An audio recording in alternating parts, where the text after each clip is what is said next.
Bismillahirrahmanirrahim. Assalamualaikum warahmatullahi wabarakatuh.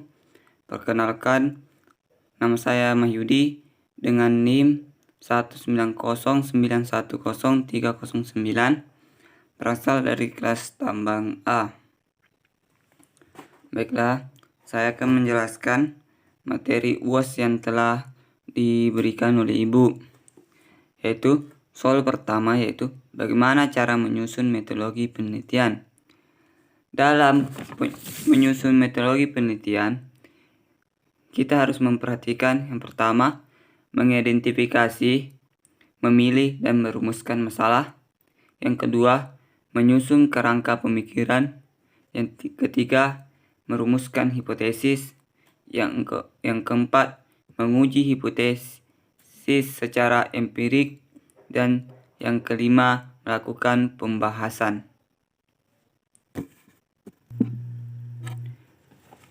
Soal yang kedua yaitu, apa saja yang harus dijelaskan pada hasil penelitian dan pembahasan penelitian. Baiklah, pada yang harus dijelaskan pada hasil penelitian, yaitu dapat disajikan dalam 3 cara, yaitu penyajian tekstual, temporal, dan grafik. 3 cara ini dapat melaporkan penelitiannya.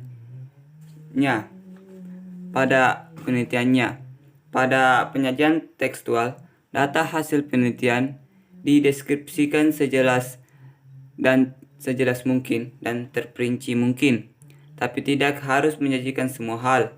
Yang perlu disajikan secara naratif atau hal-hal yang menonjol dari suatu penelitian tersebut atau pengambilan data. Misalnya, persentase atau frekuensi terbesar, persentase atau frekuensi terkecil, rata-rata terbesar, rata-rata terkecil, perbedaan atau selisih, perbedaan terkecil, atau hubungan yang bermakna. Informasi lain yang lebih detail bisa disajikan dalam bentuk tabel dan grafik. Selanjutnya, pembahasan. Dalam metode penelitian, pembahasan ini menuliskan dan menjelaskan secara teoritik mengapa hasil penelitian ditemukan, seperti yang dijelaskan pada bagian hasil penelitian. Penjelasan harus dibuat baik pada hasil penelitian yang sesuai dengan hipotesa maupun yang tidak sesuai. Dalam menuliskan pembahasan, kita juga harus menerangkan persamaan perbedaan hasil penelitian dengan penelitian terdahulu. Penjelasan dapat dilakukan dengan fokus pada aspek teoritik dan aspek metodologis. Pada aspek teoritik perlu dijelaskan dan dibandingkan antara premis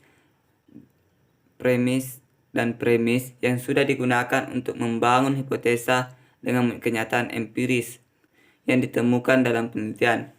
Bila teori yang ada belum mampu menjelaskan fenomena tersebut, maka dapat digunakan asumsi ilmiah dengan menggunakan logika baik deduktif maupun induktif.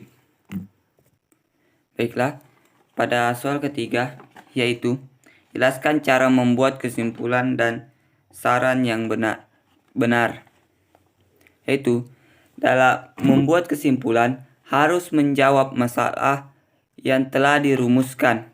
Kesimpulan harus konsisten dengan masalah atau rumusan masalah yang ingin dijawab, tujuan dari penelitian dan kegunaan penelitian, hipotesis, dan hasil penelitian.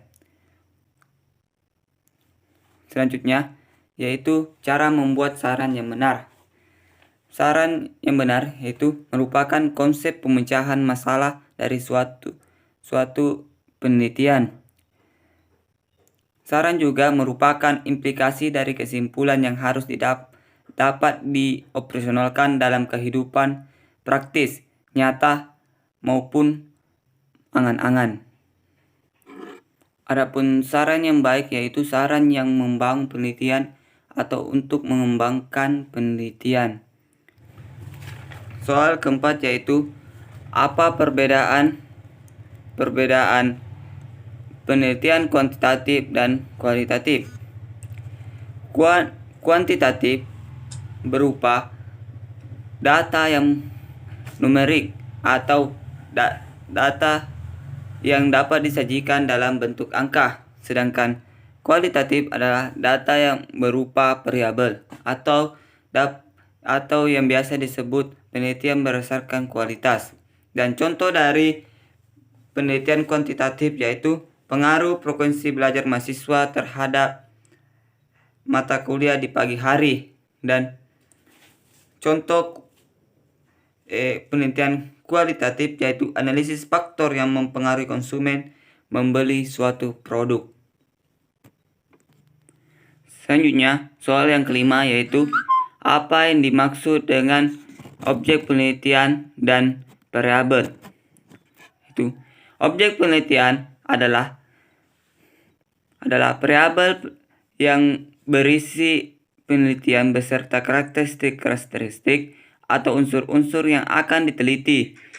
Populasi penelitian, sampel penelitian, unit sampel penelitian, dan tempat penelitian. Sedangkan yang dimaksud dengan variabel adalah karakteristik yang bisa dipublikasikan ke dalam sekurang-kurangnya 2 klasifikasi atau indikator. Variabel dapat dibagi menjadi 2, yaitu kualitatif dan kuantitatif. Baiklah, itulah tadi pemaparan soal UAS yang bisa saya sampaikan. Mudah-mudahan dapat diterima. Saya akhiri dengan ucapan wabillahi taufiq wal hidayah. Wassalamualaikum warahmatullahi wabarakatuh.